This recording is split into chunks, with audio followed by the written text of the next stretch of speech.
निजनेत्रचकोरचन्द्रमीशं विलसन्तं हृदये बहिश्चरम्यं कमलाभयदानपाणिमीरे जलदश्यामतनुं सीताम्बरं ताम्।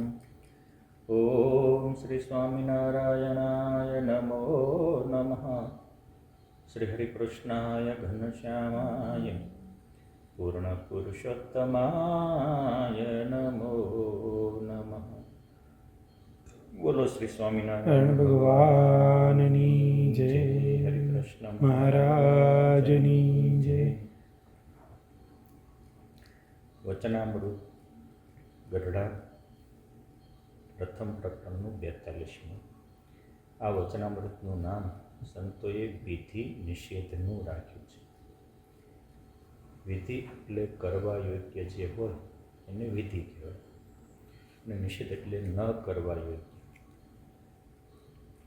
જીવનમાં બે વસ્તુ છે, જો કરવા યોગ્ય કરીએ તો ન કરવા યોગ્ય છૂટી જાય, અને જો ન કરવા યોગ્યને મૂકવાનો ઈચ્છા હોય તો જ કરવા યોગ્ય થાય। ન કરવાનું હોય એ આપણે મૂકી શકતા ન હોય તો ટાઈમ જ ન રહે તો કરવા યોગ્ય ક્યાંથી થાય? એટલે બે પોઈન્ટ છે। એક કોમન બાબત છે, કુદરતના 3 નિયમો છે। એક વન નિયમ આ શું? તો કે જેવો ભાવો એવું લણ, જેવી કરણી એવી ભરણી। અર્થાત તમારે જો ખેતરમાંથી મબલખ પાક લેવો હોય તો સારું બિયારણ વાવો, આ પહેલો નિયમ। સારું વાવો, સારું નહીં વાવો તો મોડું એની મેથી ઉડી જશે।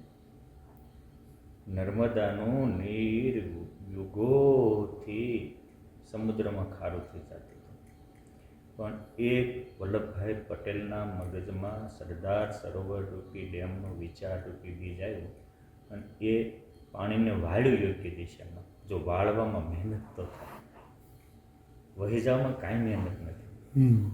ખેડૂતને સારા બીજ લાવવામાં મહેનત કરવી પડે, એને ઉગાડવામાં મહેનત કરવી પડે। ખરાબ બીજ તો ચકલા કે પંખીડા ચાલતા જાય, ચરકતા જાય, બી વાવતા જાય, આખું ખેતર ભેગું। અર્થાત ખરાબ તો આપમેળે થઈ જાય છે, તમારે સારું કરવું હોય તો મહેનત કરવી પડે। આ મકાનને બગાડવામાં મહેનત ન કરવી પડે, વાળવામાં સાફ કરવામાં જ મહેનત કરવી પડે, બગડી તેની મેતે જાય। આપણું શરીર છે તો આપણી ઈચ્છા ન હોય ને તો તે 10-15 દિવસે દાઢી વાળને બધા ઉગી જાય। મોઢાને સારું કરવા, દાઢી મૂછ્યો કરાવવા માટે, મુંડન કરાવવા માટે કે વાળ હેર કટિંગ કરાવવા માટે આપણે પ્રયત્ન કરવો, હંમેશા સારા માટે મહેનત કરવી પડે। અને તમે સારું નહીં કરો તો મોડું એની મેતે થઈ જશે। જો ભગવાનના વિચાર નહીં કરો તો જગતના એની મેતે થઈ જશે। જો અહીંથી મહારાજને સંતોના દર્શન નહીં કરો તો ખરાબ એની મેતે જ હોઈ જશે। કાનથી ભગવાન કે સંતના ચરિત્ર નહીં સાંભળો તો ખરાબ એની મેતે હમણાં જ જવાનું છે। એટલે સુખી થવાનો સીધો પહેલો નિયમ કુદરતનો નિયમ છે કે સારું કરો, નહીંતર મોડું એની મેતે થઈ જશે। કેમ જે જગતનો જન્મોજન્મનો ઢાળ છે, અને એટલે સત્સંગ કરવાનો બધા કહે છે, કુસંગ કરવાનો કોઈ કહે છે? કુસંગ તો એની મેતે થઈ જાય। આપણે આ મોબાઈલને ચાર્જ કરવા માટે બેટરી આપવી પડે, રિચાર્જ કરવા માટે આપવી પડે, પડ્યો પડ્યો થઈ જાય। પડ્યો પડ્યો થઈ જાય, અને કુસંગ પડ્યો પડ્યો લાગી જાય, કારણ કે કુસંગના બુથ જ જાજા છે। જ્યાં જાવ ને ભગવાન કે સંતોએ આખો દિવસ વાત કરી હોય, બે કુસંગના શબ્દ આવે ને ત્યાં આ ડેમેજ થઈ જાય। એ એટલું બળવાન વસ્તુ જાજુ છે ને, એટલે સમૂહ મોટો છે। એટલે આ મહારાજ એમ કહે છે કરવાનું કરો તો જ ન કરવાથી બચી શકશો। પોઈન્ટ એ છે।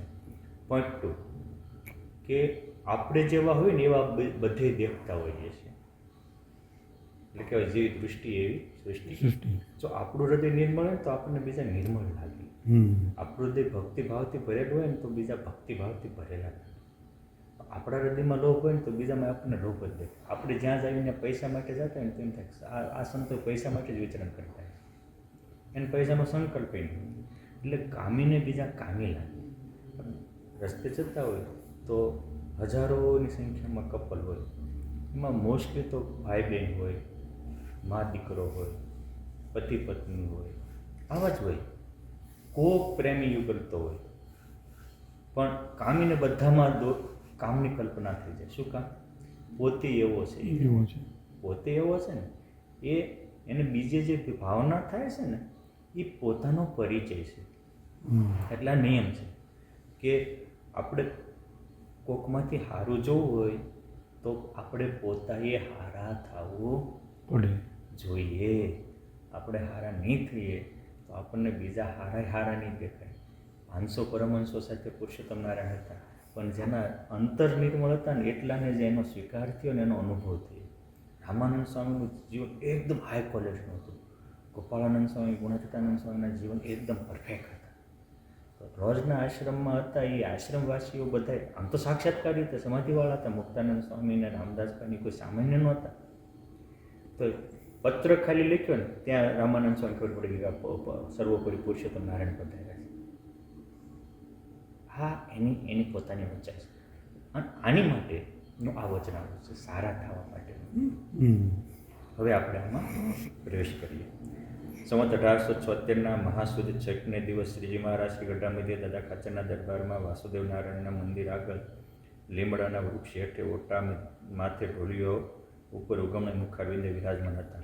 માથે ધોળી પાગ બાંધી હતી, ધોળી ચાદર ઓઢી હતી, ધોળો ખેસ પહેર્યો હતો, બે કાન ઉપર પીળા પુષ્પના ગુચ્છ વિરાજમાન હતા અને પોતાના મુખારવિંદની આગળ મુનિ તથા દેશ દેશના હરિભક્તોની સભા ભરાઈને બેઠી હતી. વાસુદેવ નારાયણના મંદિર આગળ લીમડાના વૃક્ષ હેઠે ઓટામાંથી બેઠા છે. એટલે વાસુદેવ એટલે ઉત્તરા દરબાર ઓટો છે, એની સામે એક મહારાજ બેઠા છે. દરેક વચનામૃતમાં એ આવે કે દેશ દેશના હરિભક્તોની સભા ભરાઈને બેઠી હતી. એક સમજવા જેવો પોઈન્ટ છે. શા માટે આવું લખ્યું? દાદા ખાચરના દરબારમાં મુનિમંડળ તથા દેશ દેશના હરિભક્તોની સભા ભરાઈને બેઠી. દાદા ખાચર નહીં બેસતા હોય એટલે એને સભા ભરાઈને બેસતી છે. કેમ જે એ વખતે કોઈ પણ વ્યક્તિ આવે તો એની વ્યવસ્થા કરવાની હોય ને એની કરતાં વાહનની 20 ઘણી વ્યવસ્થા કરવી પડતી. માણસ એક ઘોડો લઈને આવ્યો, બળદગાડી લઈને આવ્યો, બરાબર છે, તો માણસને કિલો ખાવા જોઈએ, 2 લીટર કે 5 લીટર પાણી જોઈએ. બળદને 20 લીટર પાણી જોઈએ ને 20 કિલો ખાંડ જોઈએ. આ તો સેંકડો આવતા હોય ભુજના. બધાને ભગવાન સ્વામિનારાયણ તો લઈ જાવતા પોતાના ઘરે, પણ આરે સંતો ભક્તોનો કાફલો કોઈ ન પહોંચતો. જેને પહોંચાણો એટલા એ ગયા અને એટલા એ ત્યાં રહ્યા. એટલે આ બહુ સમજવા જેવો પોઈન્ટ છે કે દાદા મહારાજ એના સંતો ભક્તોને રાખે ને એની જ રહેશે. અને જેટલાને મહારાજ સાથેનો કાફલો પહોંચાણો એટલાને ઘરે ત્યાં એટલું રહ્યા, એટલું કારિયાણી રહ્યા, એટલું લોયાધામમાં રહ્યા, એટલું સારંગપુર ધામ રહ્યા, એટલું પંચાળા રહ્યા, એટલું વડતાલ ધામ રહ્યા, એટલું અમદાવાદ રહ્યા. પણ મહારાજને હોને રાખવા, પણ મહારાજ હારે આખો કાફલો હોય તો સમજો કે આપણે મહારાજને રાખવો હોય પણ મહારાજના સંતો ભક્તોને પછી એ નહીં મન પોહાય તો ત્યાં પુરુષોત્તમ નારાયણ નહીં રહે. મહારાજને રાખવા છે તો મહારાજના સંતો ભક્તોને પણ રાખવા જોઈએ. એટલે મહારાજ કે અમારે તો કોઈ અંતરમાં ઈચ્છા નથી, તો પણ અમે નિશ્ચય કર્યો જન્મો જન્મ ભગવાનના ભક્તની જ સેવા કરવી છે. અને અમારો નિશ્ચય છે એમ તમે નિશ્ચય રાખ્યો અને ભગવાનને રાજી કરવા માટે ભગવાનના ભક્તની જ સેવા કરવી. અને અમે તો એવા જે સાચા ભક્ત છીએ, ભક્તના ભક્ત છીએ અને ભક્તની ભક્તિ અમે કરીએ. તમે સમજો, આપણને એમ થાય કે આપણે ભગવાનની ભક્તિ કરીએ છીએ, રિયાલિટી ભગવાન આપણી ભક્તિ કરે. શું કામ? ભક્તિ એટલે હું બીજાને સુખરૂપ થાવ, મદદરૂપ થાવ. હવે વાંકાનેરના જીવરામને અડધી રાત્રે ચાસ્ય સમુદ્રમાં સરોમારી નાખી દીધી પોકારે, અડધી રાત્રે સમુદ્ર મધ્યે નવું વાહન બનાવી તત્કાળ પગી જવાનું, એની ટ્રીટમેન્ટ કરવાની, ખાવાનું કરવાનું, પાછા એને બામું જતો ત્યાં બીજા રૂપિયા દર્શની દેવાનું. અને એક જીવરામનું હજારોની સંખ્યામાં હોય, બધાને કામ કરવા એ દોડી જાય છે, ત્યારે આપણે એની ભક્તિ કરી શકીએ. ખરેખર તો આપણે એની સેવા કરીએ છીએ એની કરતાં 100 ગણી 1000 ગણી મહારાજ આપણે કરે છે. એટલે કીધું મહારાજ મારી કોઈ તલવાર સેવા કરે હું મેરુ જેટલી સેવા કરું. પણ આપણને આ મહારાજની દિવ્યતા અલૌકિકતા પકડાતી નથી. નથી. એટલે આપણે મહારાજને જોવે છે એવા ભજી શકતા નથી, સેવી શકતા નથી. દાદા ખાચરને આ પકડાઈ દીધી, એમના પરિવારજનોને મોટીબા લાડુબા વગેરેને પકડાઈ દીધી. એટલે આના દરબારમાં મહારાજ આ 262 વચનાવતમાં 182 વચનાવત તો દાદા ખાચરના દરબારના 184 વચનાવત. કારણ એ બધા મુક્તો સાથે મહારાજને રાખતા હતા, કોઈ દી કોઈનો અભાવ નહીં. અને આપણે કોઈકના સ્વભાવ જ જોયા કરીએ છીએ, અને એ બધાના મહારાજનો પ્રભાવ જોતો. આ જો હવે તે દિવસે કાલે આપણે માક્ષર મહાસુદ પાંચમ વસંત પંચમીનું કાલે પણ એ કોહમ બહુશ્યામ પ્રજા જઈ એ કોઈ વેદાંતિને ઉદ્દેશીને જ નરસિંહાનંદ સ્વામી પ્રશ્ન પૂછ્યો તો અમુક વેદાંતિઓ આવો સમજે છે. પ્લસ 39મું વચનામૃત ગયું, એમાં એક વેદાંતિ આવી બેઠો હતો, અને એ વેદાંતિના અનુસંધાને મહારાજે 39મા વચનામૃતની બધી વાતો કરી હતી. અને મહારાજની વાત સાંભળીને એ વેદાંતિ એટલો પ્રભાવિત થયો પોતાના મતનો ત્યાગ કરીને પુરુષોત્તમ નારાયણનો આશિક બની ગયો. જો 39મા વચનામૃતમાં એક વેદાંતિ બ્રાહ્મણ આવ્યો હતો એવું લખ્યું છે. તો અહીં લખ્યું છે કે એ સભાને વિશે કોઈક વેદાંતિ બ્રાહ્મણો બહુવચન છે. બ્રાહ્મણો પણ આવીને બેઠા હતા. એનો અર્થ એવો થઈ શકે કે ઓલા 39મા વચનામૃતમાં મહારાજે વેદાંતિને જે સચોટ ઉત્તર આપ્યો ને એ મહારાજના પ્રભાવથી સત્સંગી થયા, એટલે એને બીજાને પણ સ્નેહી મિત્રજનોને બધા વાત કરીશ. કારણ કે એનું ગ્રુપ હોય ને આખું, એમ તો સ્વામિનારાયણ એટલે સ્વામિનારાયણ, એ જે વાતો કરે છે એના વાતે વિજળિયું થાય છે, એના બોલ લાખના તોલ જેવા છે. બટ એકવાર એને સાંભળવા જેવા છે, આપણા જીવનના સમસ્યાનું સમાધાન કરવા જેવું છે. એટલે આજે એ મોટું કોલ બન્યા છે, એટલે બ્રાહ્મણો પણ બેઠા હતા, સમૂહ બેઠા બધા. હવે વેદાંતિનો અર્થ બે રૂઢ થયેલો છે. જેમ પંકજ કમળ માટે રૂઢ થયેલો છે, બાકી એવું પંકે જાતે કાદવમાંથી જે જન્મે દેડકે હોય, પણ પંકજ શબ્દ કમળ માટે રૂઢ છે. એમ વેદાંતિ શબ્દ શંકરાચાર્યને માનનારા જે વિદ્વાન બ્રાહ્મણો હોય એની માટે રૂઢ થયેલો છે. હવે શંકરાચાર્યને માનનારા વિદ્વાનો પણ બે પ્રકારના છે. વન કે એ પારમાર્થિક સત્યને, સ્વર્ગને, નર્કને, ગુરુને, બીજા જે પંચાયત દેવો વગેરેને સ્વીકારે છે. અને એક એવા છે કે એને શુદ્ધ વેદાંતિ કહેવાય, અને એક બીજા એવા છે કે કોઈ નથી સ્વીકારતા.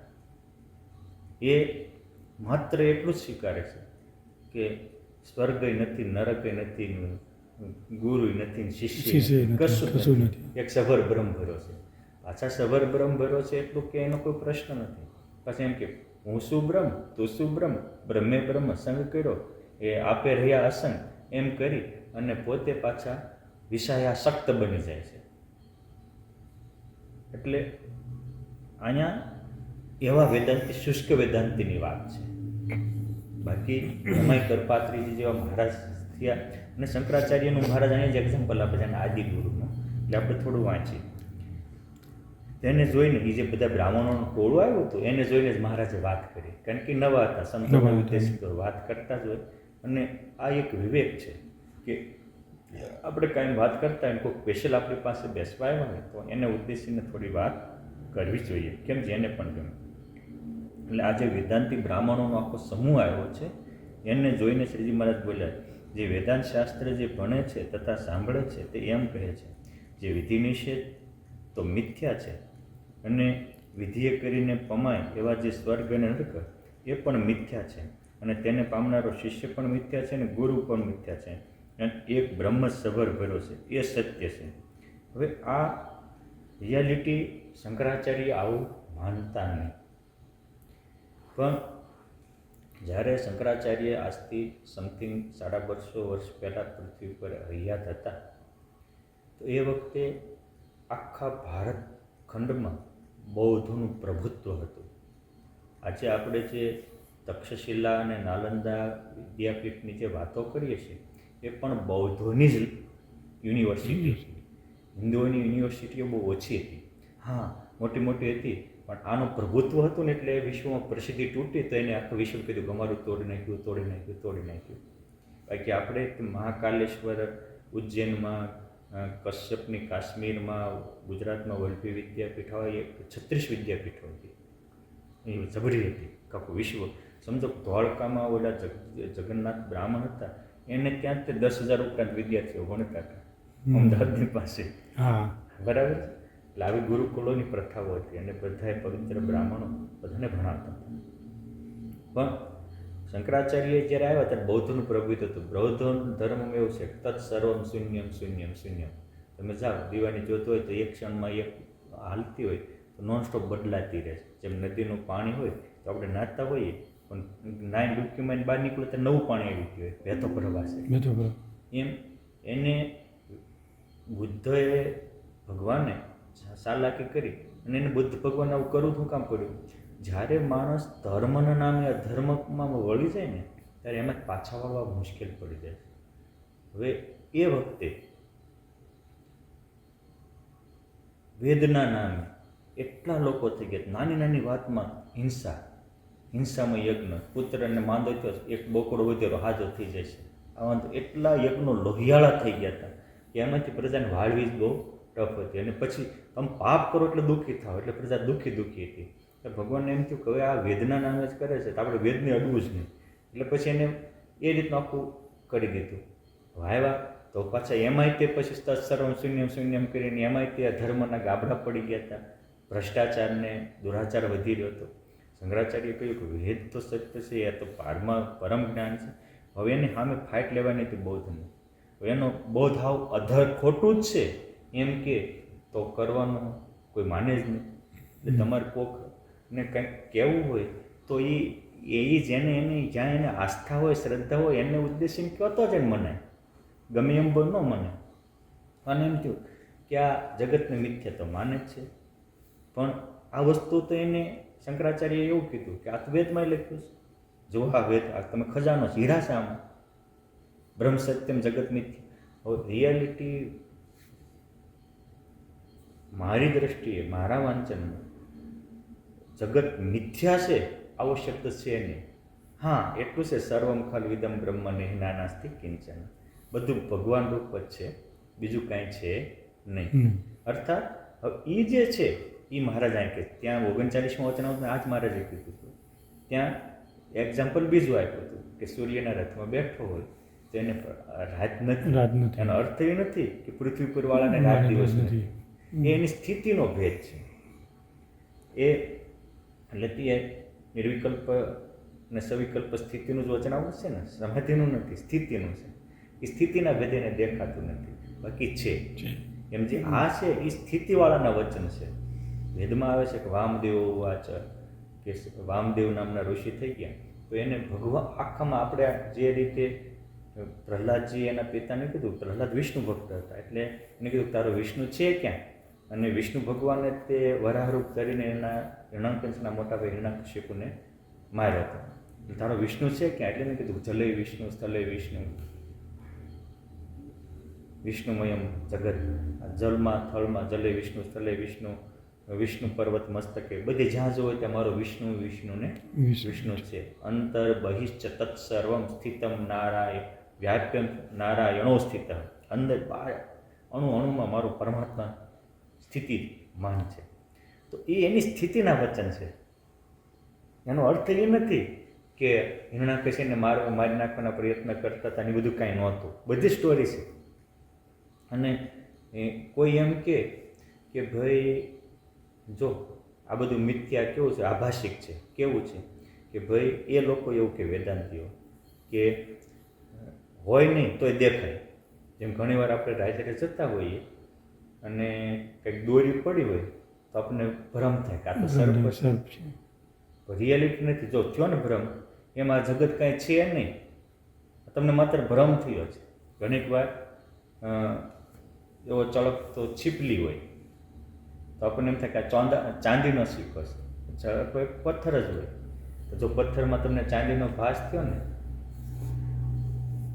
માટે આ જગત છે નહીં, ખાલી તમને આભાસ માત્ર આભાસ લાગે છે, માત્ર. બાકી વાસ્તવિક છે નહીં. નહીં. ત્યારે એની સામે શ્રીજી મહારાજે મોટા આચાર્ય બીજા ઈ તર્ક આપ્યો. ઓકે, તમને દોરીમાં સર્પનો ભાસ થયો, રજો સર્પઈ ઈવ, તો ઈ કે તમને દોરીમાં જ કેમ સર્પનો ભાસ થયો? કોઈ માણામાં કેમ ન થયો? ગધેડામાં કેમ ન થયો?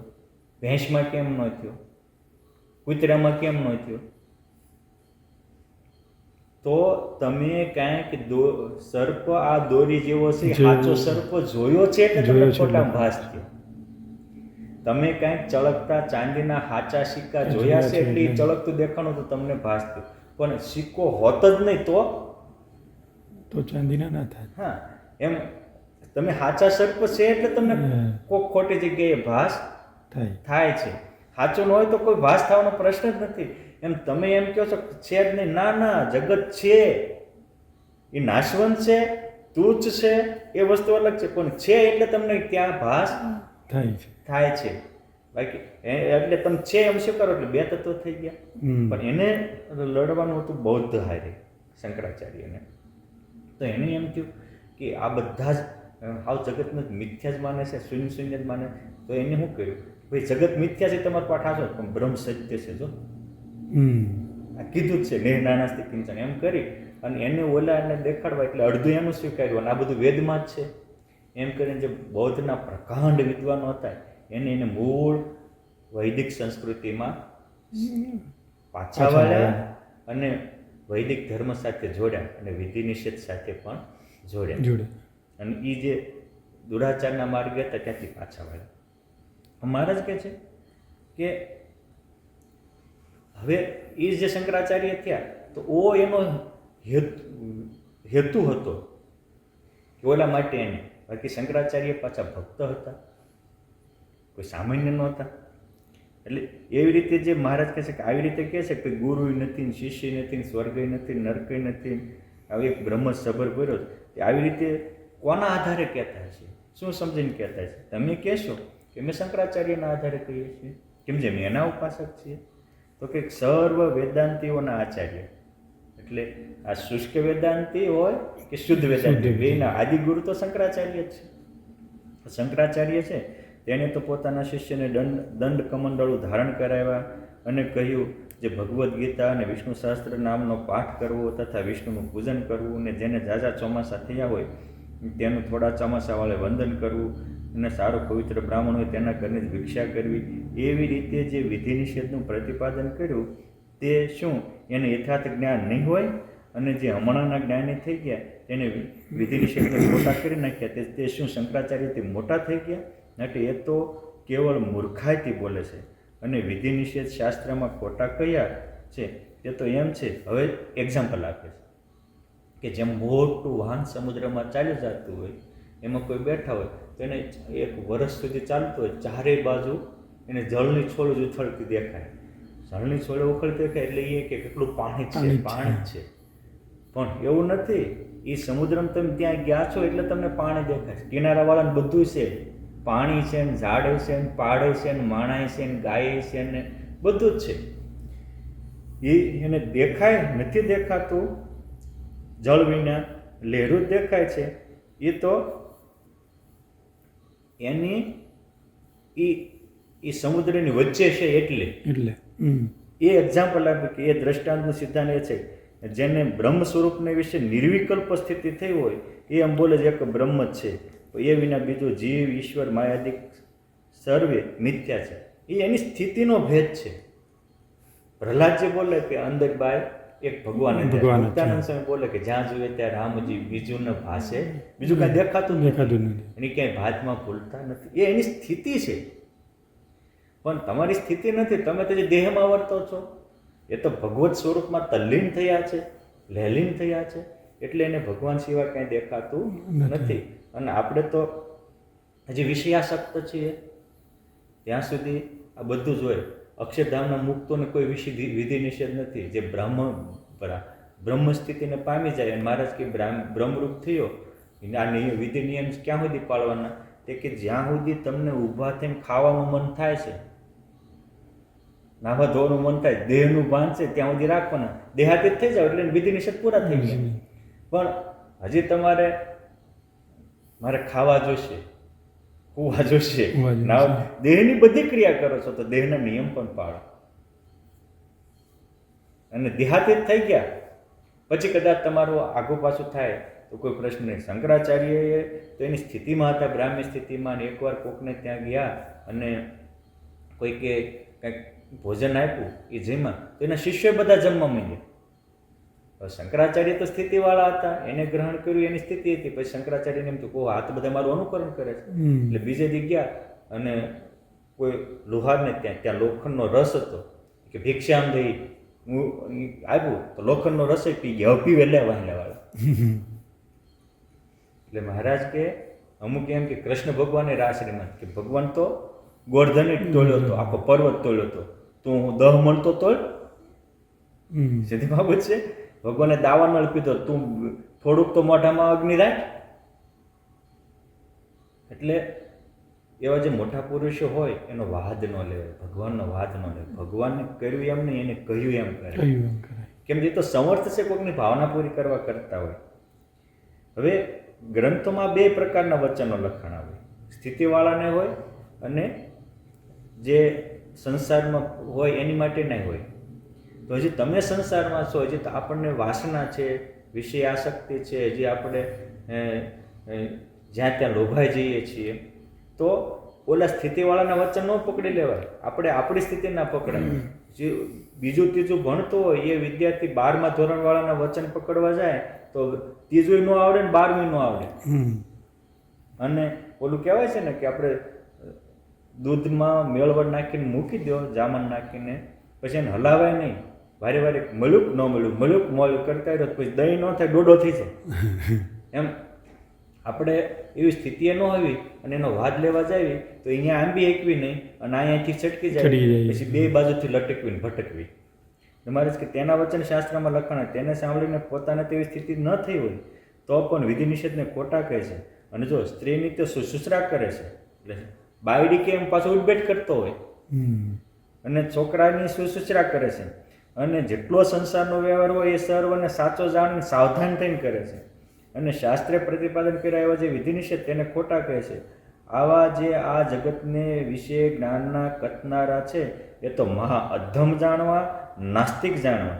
અને શંકરાચાર્ય તો જીવના હૈયામાં આવું નાસ્તિકપણું ન આવી જાય એની બીકે જ ભજ ગોવિંદમ ભજ ગોવિંદમ ગોવિંદમ ભજ મૂઢમતે.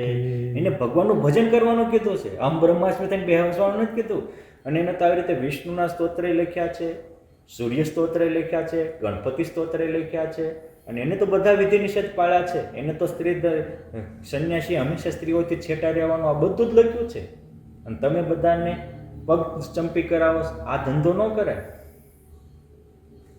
એને તો લખ્યું ગેયમ ગીતા નામ સહસ્ત્રમ ધ્યેયમ શ્રીપતે રૂપમજસ્રમ ધ્યેયમ સત્સંગે ત્વમ ચિત્તમ ધ્યેયમ દાનમ દીનજનાય.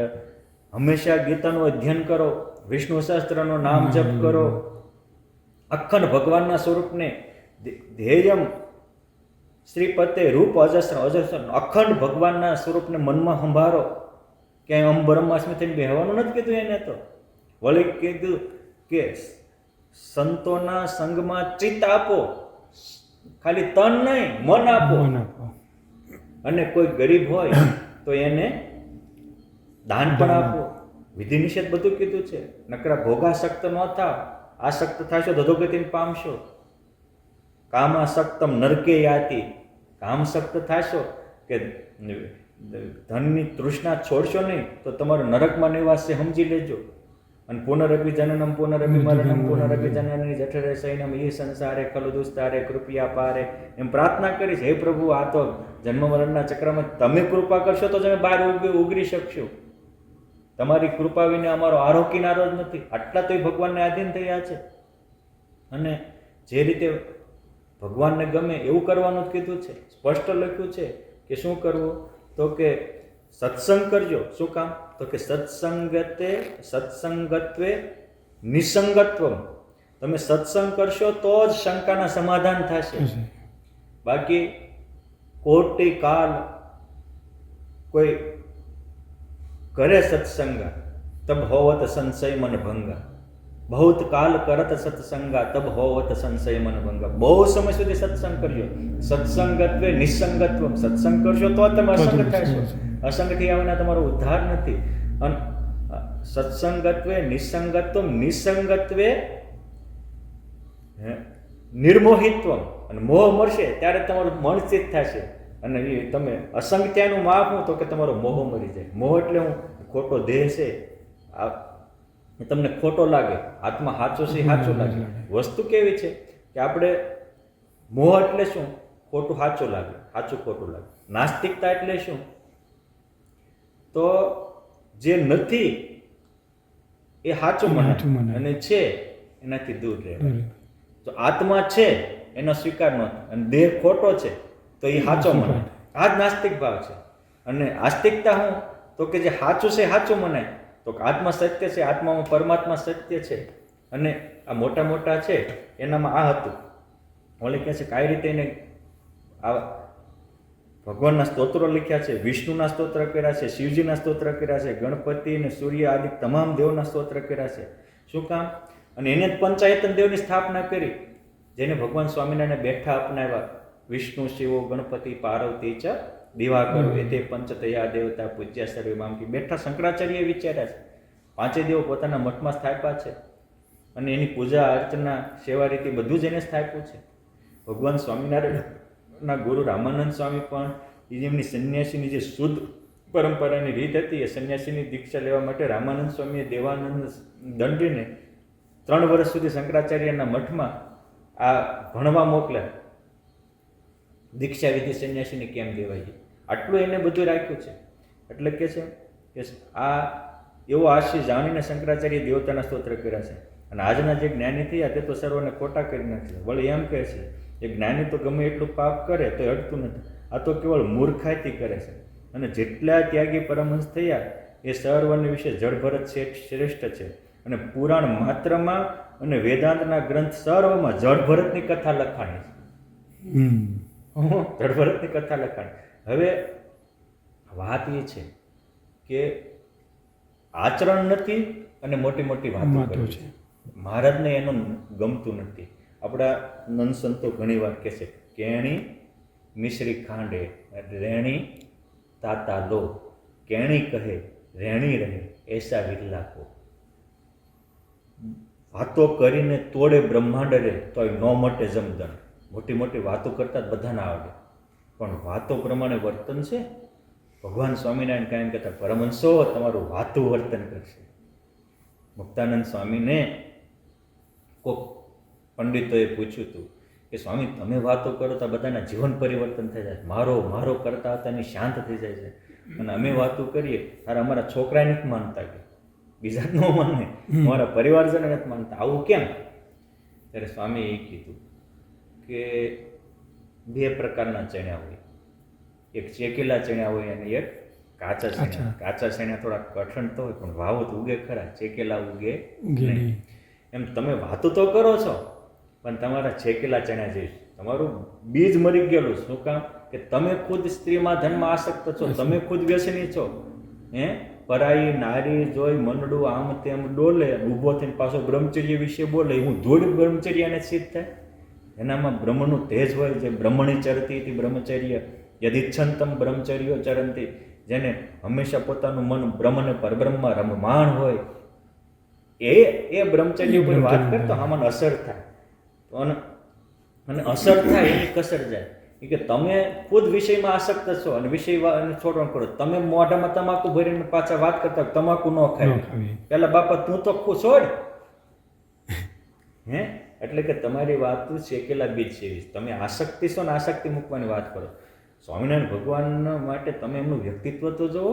શ્રીજી મહારાજ પોતે પોતાનો સ્વાનુભવ કંડારતા લોકોને એના પ્રત્યે શંકા કુશંકા થતી હોય એની શંકાનું સમાધાન આપતા મધ્યના તેરમાં કહે છે કે મેં જન્મ ત્યારથી અત્યાર સુધીમાં અમને સ્ત્રી કે ધનનો ઘાટ થયો હોય અમને બ્રહ્માંડ ભાંગ્યાનું પાપ લાગે.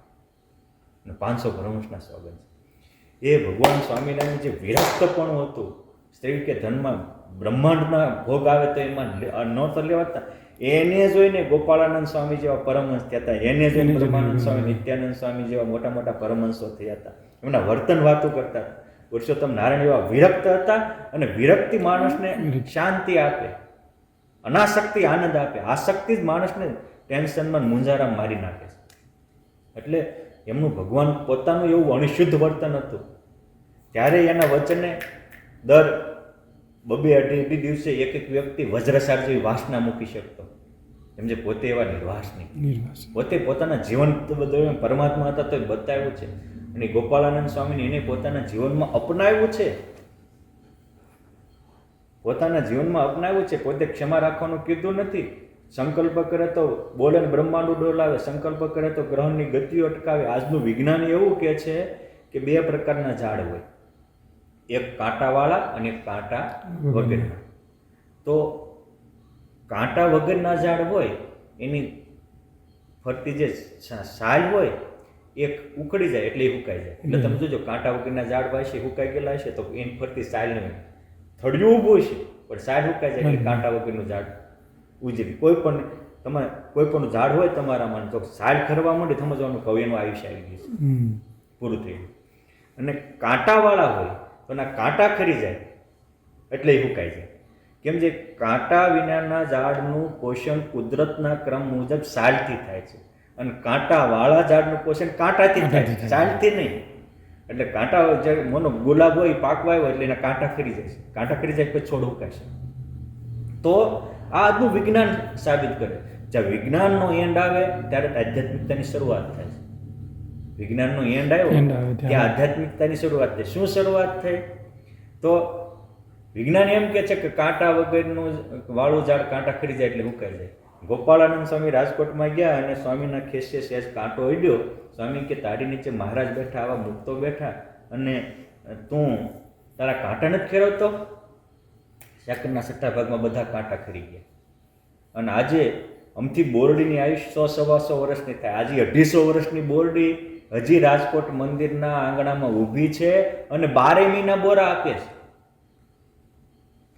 આ એની સ્થિતિ હતી. આટલા પોતે સંકલ્પ કરે તો બોરડીના કાંટાને જળ તત્વને બદલી નાખતા હતા, તો પણ એને ક્ષમા રાખી, ઉદારતા રાખી, સદભાવ રાખ્યો. કોઈના પ્રત્યે નાનામાં નાના એને ભગવત ભક્ત માનીને વંદન કર્યા. હા, એની મહાનતા હતી. સ્વામી વડોદરામાં હતા અને અમુક દ્વેષી લોકોએ સ્વામીને બદનામ કરવા ઉલટા સ્ત્રીઓ મૂકી તો સ્વામી સમાધિ કરીને વહી ગયા. ઉલટા સ્ત્રીઓએ સ્વામીને બાંધીને કોડામાં પૂરી દીધા, ગાંડી બાંધી. સંકલ્પ કરે બ્રહ્માંડ તોડી નાખે તો એને બધું સહન કર્યું છે. અને પછી સ્વતંત્ર થકા પાછા ત્યાંથી છૂટી અને દિવ્ય રૂપે આવ્યા. મહારાજ કે મારા ગોપાળાનંદ સ્વામી ક્યાં? મહારાજ ગોપાળાનંદ સ્વામી ક્યાં? સ્વામી દિવ્ય રૂપે આવતા તો મહારાજ કે હાલો યોગી આવે 3જે દિવસે. અને વડતાલની સીમમાં ગયા ગોપાળાનંદ સ્વામી, મહારાજ ભાવથી ભેટી પડ્યા. મહારાજ કે આ ગોપાળાનંદ સ્વામી સંકલ્પ કરે તો બ્રહ્માંડો બદલી નાખે, તો પણ આટલી દીનજનો ઉપર, દુષ્ટ લોકો ઉપર દયા ભાવના રાખે, ક્ષમા રાખે, સીધા વ્યાર નથી બાંધતા, વ્યારઝેર નથી બાંધતા. તો પોતાના જીવનમાં છે. એકવાર સ્વામી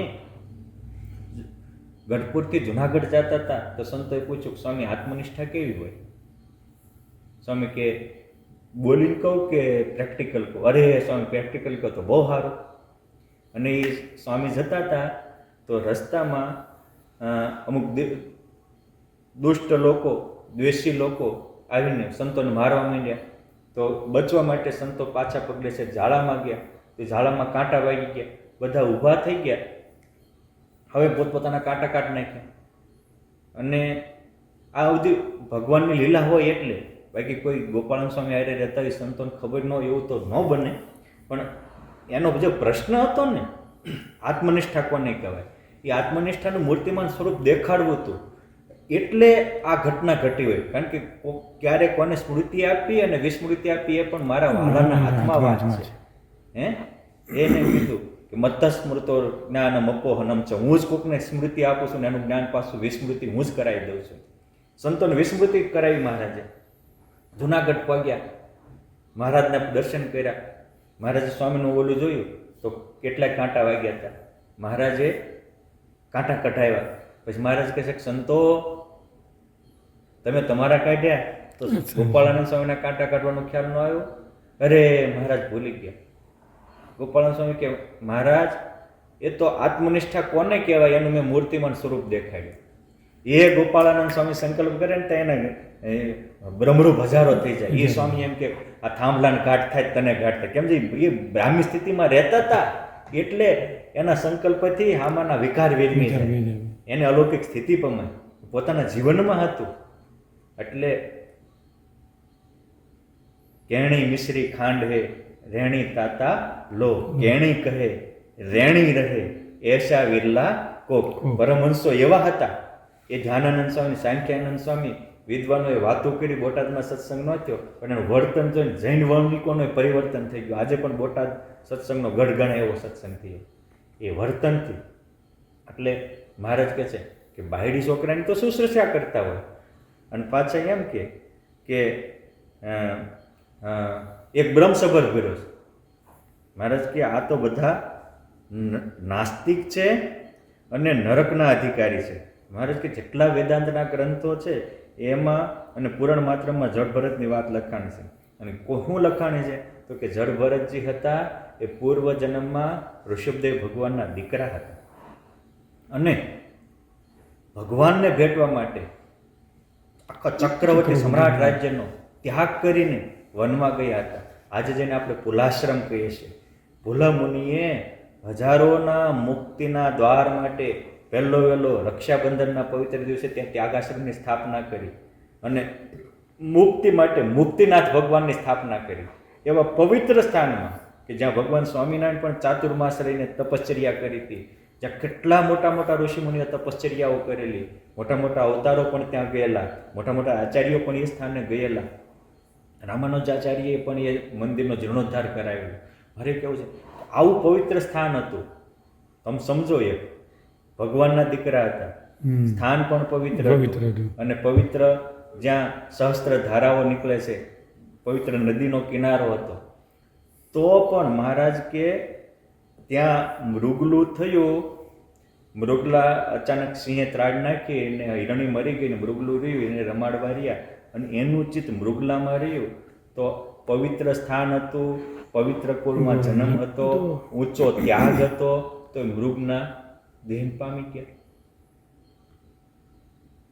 આ સ્મૃતિ સ્થાન કામ ન લાગ્યું, પિતાનો સંબંધ પણ કામ ન લાગ્યો, એનો પૂર્વ કર્મ હતું તો મૃગલા થઈ ગયા અને ટૂંકી પૂંછડી થઈ, નાની શિંગડીઓ આવો આકાર થયો. જો બધા હરખા જ આકાર હોય તો એના સંબંધથી આ થવું પડે. અને મારા સામે બીજો એક્ઝામ્પલ આપે છે કે ગોપીઓ કૃષ્ણ ભગવાનની કામના ભાવથી શીખવાડી. વ્યભિચાર વ્રજતણી નાજ વ્યભિચાર ભાવે ભજી પ્રગટ ઉપાસના સૌથી મોટી. વ્યભિચાર ભાવે કૃષ્ણમાં જોડે. તો પાત્ર પવિત્ર હતું કૃષ્ણ ભગવાન, એ બધી જ ગુણાતીત થઈ ગઈ, બ્રહ્મરૂપ થઈ ગઈ અને ભગવાનના દિવ્ય ધામને પામી ગઈ. અને ભરતજીએ દયાએ કરીને મૃગલામ પ્રીતિ કરી તો મૃગલું થયા. અને આ દુનિયામાં દરેક સ્ત્રીઓ હોય એ પોતાના પતિમાન પુત્રમાં પ્રેમ કરે છે, કોઈનું કલ્યાણ નથી થતું. અને જેને ભગવાન કે મોટા સાધુમાં પ્રેમ કર્યો એનું કલ્યાણ થઈ ગયું. જો ખોટા જ હોય તો પ્રેમ છે, તો ખોટા પ્રેમ કરે તો અધોગતિ પામે છે, સાચા પ્રેમ કરે તો કામ ભાવના હોય તો તરી જાય છે અને અભય પદને પામે છે. માટે એ અભયપદ હું કામ પામે છે કે કેવલ્ય મૂર્તિ હતા એટલી. ભગવાન સ્વામિનારાયણ કુંડળમાં હતા અને એક બાવો પગે બધા ઝાંઝરને આવવાનું અલેખ ખડી રંજન કરીને આવે, અલેખ ખડી રંજન. પણ મહારાજ રાયબામાં મહારાજને સરસ મજાના ફુલકા બનાવી અને મલપા ઘી ખાંડ મૂકી અને જમાડતા હતા. તો મહારાજ કે જો બાવાજી આ માજી છે ને એ મને આવું રસ બસતા ઘી હાકરવાળી રોટલી જમાડે. એમ થાય કે संसारी को कुछ ज्ञान ही नहीं है, किसको भोजन देना और किसको भोजन नहीं देना पता नहीं चलता है. એ મહારાજનો અભાવ લો. પણ મહારાજને એમ થયું કે આનું મારે ભલું કરવું છે, મારી નજરમાં આવ્યો ને.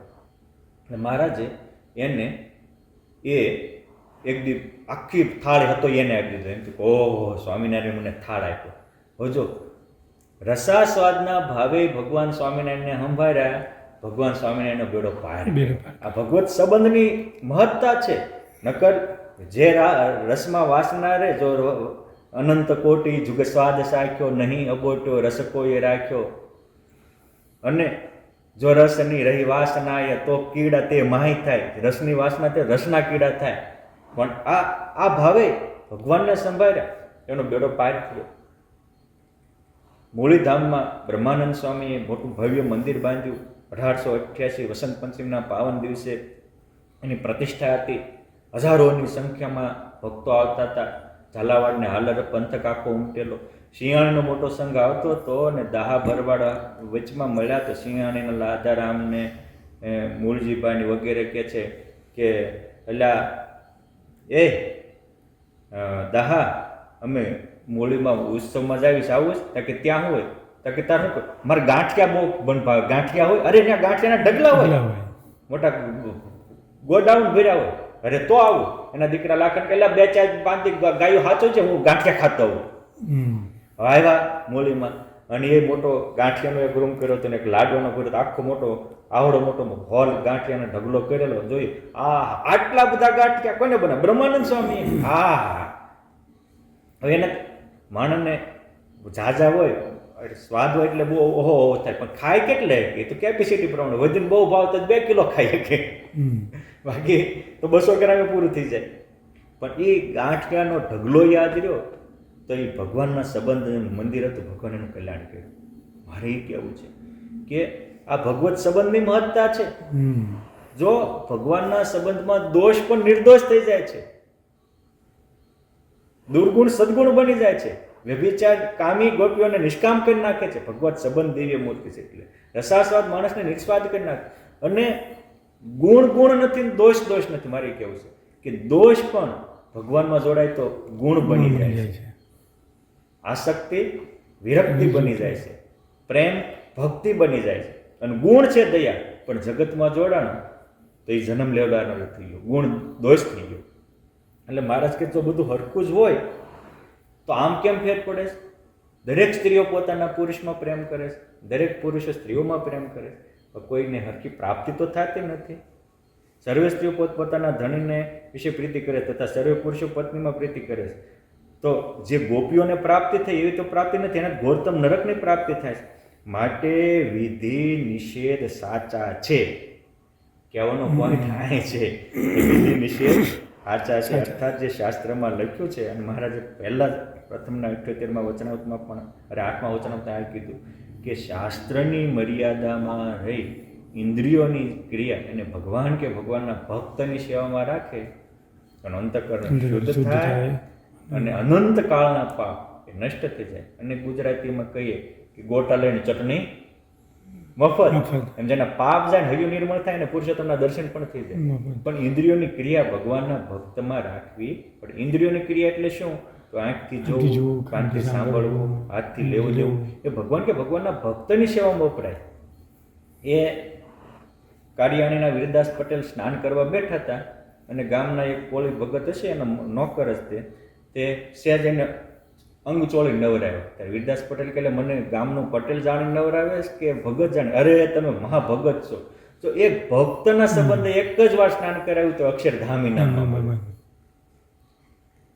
ઈચ્છારામજીભાઈ મહાભક્ત હતા અને ગઢપુરના વૈદરાજ જેભાઈ સેલતે એક હરડેની ટીકડી આપી.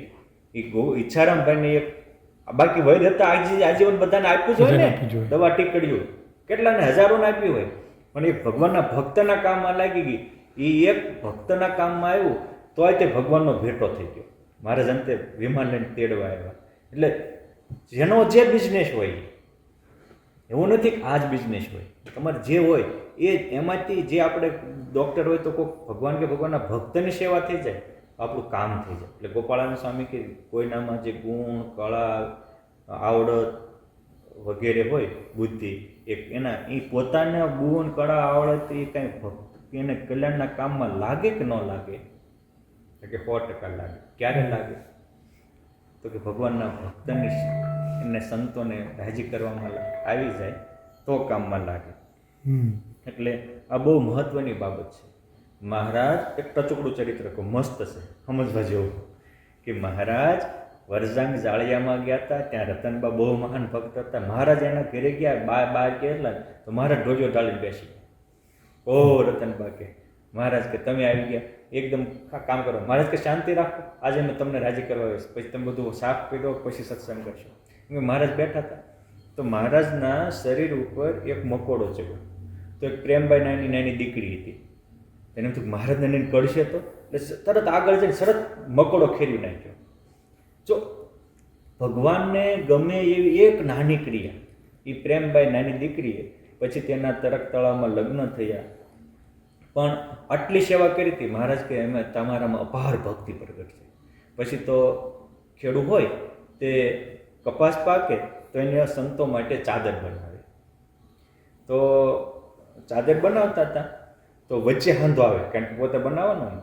તો એ એકવાર એ 1939માં મહાપુરુષદાસજી સ્વામી ત્યાં ગયા.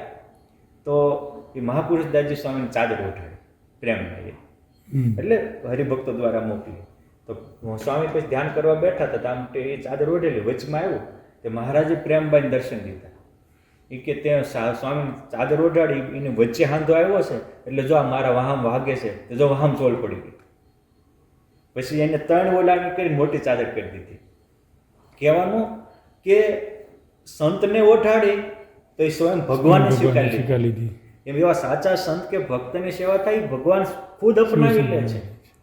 પછી તે કાયમ આ રીતે માત્ર એક બધાને એ કપાસનો ધંધો હતો ને ચાદર બનાવીને કપાસ વેચતા છે, કામ કરતા, પણ એમાંથી જો સંત માટે વાપરી ગયો તો એની ભક્તિ થઈ ગઈ. એક મકોડો ખાલી આટલી સેવા થઈ. બાકી આપણા શરીર ઉપર મકોડા માખી ઉડે તો આપણે ઉડાડતા જ હોઈએ છીએ ને, એનું શું ફળ મળે છે? કાંઈ નહીં. પણ એ ભગવાન માટે થયું, સંત માટે ચાદર કરી, એ એના અક્ષરધામનું રાજતિલક થઈ ગયું.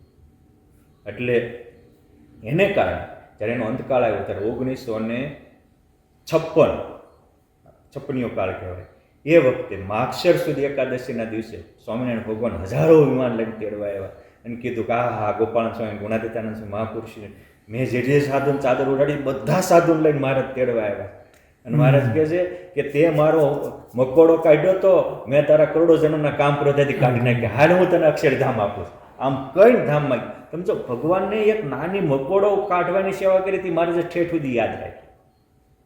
એટલે આ ભગવાન કે ભગવાનના સંતના સંબંધમાં આવવાથી આવડું મોટું કામ થાય છે. ગોપાળાનંદ સ્વામી વડોદરામાં માંજલપુર વિસ્તારમાં સભા કરીને બેઠા હતા અને એક શિવ ભક્ત ત્યાં મહાદેવજીના મંદિરે પૂજન કરવા હતા તો સ્વામીને ચાંદલો કર્યો. તે પાસે રામચંદ્ર વૈદની બેઠા. સ્વામી કે તમને ચાંદલો કર્યો એનું ફળ હું? સ્વામી કે મને ચાંદલો કર્યો અક્ષરધામમાં પુરુષોત્તમ નારાયણને ચાંદલો કર્યો, માટે એનું ફળ તો અક્ષરધામ ઇનામમાં આપીશ. હા, જો ચાંદલાથી બધા કેટલાને કર્યા હશે, પણ જ્યારે મહારાજ કે મહારાજના ધારક મુક્તોને થઈ જાય તો આનું મોટું ફળ આપે છે. એટલે મહારાજ અહીં એ કહે છે કે તમે એમ કહો છો કે વિધિ નિષેધ ખોટા છે, તો આ જે ભગવાન કે ભગવાનના ભક્તના કામમાં આવી ગયા એ તો અક્ષરધામના અધિકારી થયા, પરમધામની પ્રાપ્તિ થયા. અને દરેક સંસારી બધા પોતાના પુત્ર પરિવારની સેવા કરતા હોય એને તો ઘોરતમ નરકની પ્રાપ્તિ થાય. માટે વિધિ નિષેધ સાચા છે પણ ખોટા નથી. અને જે વિધિ નિષેધને કે આ કરવા જેવું છે, આ ન કરવા જેવું છે, એ સમજતો નથી, ન કરવાનું છોડતો નથી અને કરવાનું કરતો નથી, તો એ ઘોરતમ નરકનો અધિકારી થાય છે. એમ વાર્તા કરીને શ્રીજી મહારાજ જય સચ્ચિદાનંદ કહીને પોતાને ઉતારે પધાર્યા. ઇતિ વચનામૃતમ પ્રથમનું 42મું થયું.